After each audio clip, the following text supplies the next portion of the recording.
So today the question was posed to Gary Bettman, I assume, about the expansion process should Seattle get a team. Now, Seattle reportedly is going to have to pay $650 million for said team, which seems like a lot of money. I personally, if I'm paying $150 million more than the last guy that came in only a couple years earlier, I might want a little bit extra from the league. See, it's funny because there are fans in the NHL that resented the process as soon as Vegas was given basically a very good team out of the gate. But think about it.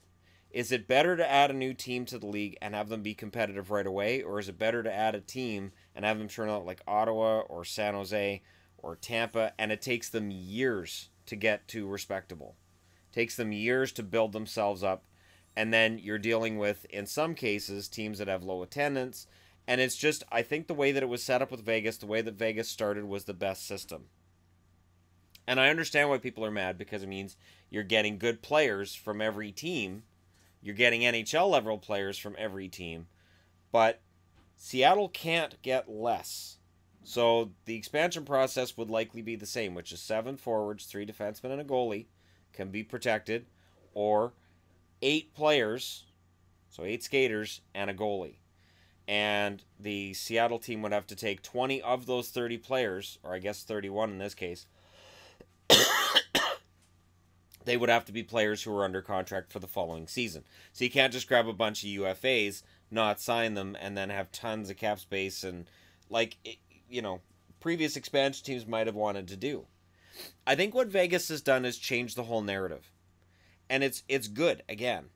Because, again, when you talked about there were 16 in the East and 14 in the West, right? They're going to add 2 expansion teams. And, of course, for fans in the East, it was, oh, well, so they're going to get 2 crappy teams, and it's going to be a lot easier to make the playoffs in the West.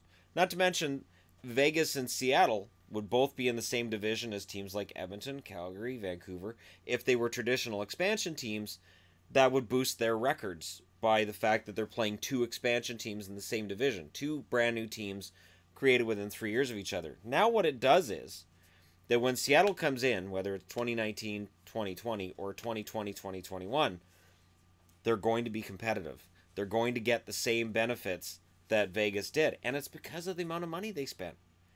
When it's $50 million that a city spent, or an owner's spending on getting a team, it's still a lot of money. But $500 million, you need to have a competitive team. It can't just be, okay, here's a bunch of cast-offs and American Hockey League players, support us, and here's our number 1 draft pick who we had to put in the lineup right away because we don't have any depth. Vegas this year was able to draft 3 guys in the first round, and none of them made that roster out of training camp. And Cody Glass was very close. Nick Suzuki looked pretty good in preseason too, and I thought at least one or the other would get a shot, and neither of them did. Seattle will get that same opportunity. And I personally think that this is going to be key to the next collective bargaining agreement. And I've talked about this before. The next collective bargaining agreement, anytime that hockey fans hear that, you hear lockout. Well, how do you have a lockout when the owners are waiting on $650 million from Seattle for an expansion fee? And how do you sell expansion and go, okay, here's your expansion fee, and they go, all right, and then Seattle, let's say it's 2020, Seattle drafts their team in the spring of 2020, summer of 2020, and then the fall of that year, there's a lockout. You can't. You just can't. The hype that will be surrounding this team coming into Seattle in 2020 would be electric. It'd be fantastic. So again, as I've mentioned before, the nice thing about this, the nice thing about them saying there will be a process, and Bettman saying this confirms that yes, they want to be in Seattle.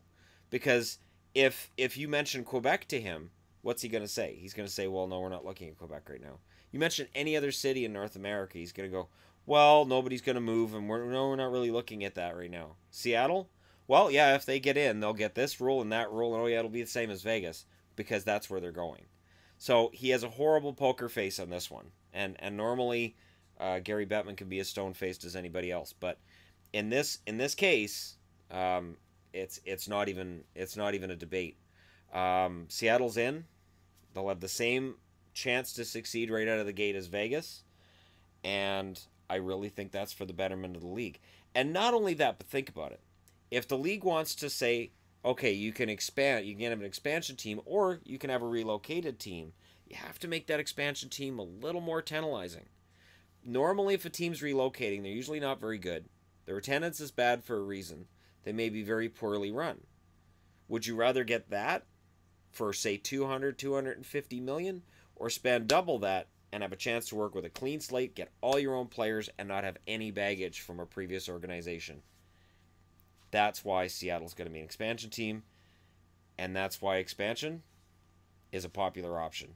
But let me know what you guys think in the comment section below. Hit like and subscribe if you're browsing your way through. You just happened upon this video. And if you're in the Seattle area, does this kind of stuff get you a little bit psyched up, or are you just waiting to see what's going to happen? But again, thank you very much for watching. I'll talk to you again soon.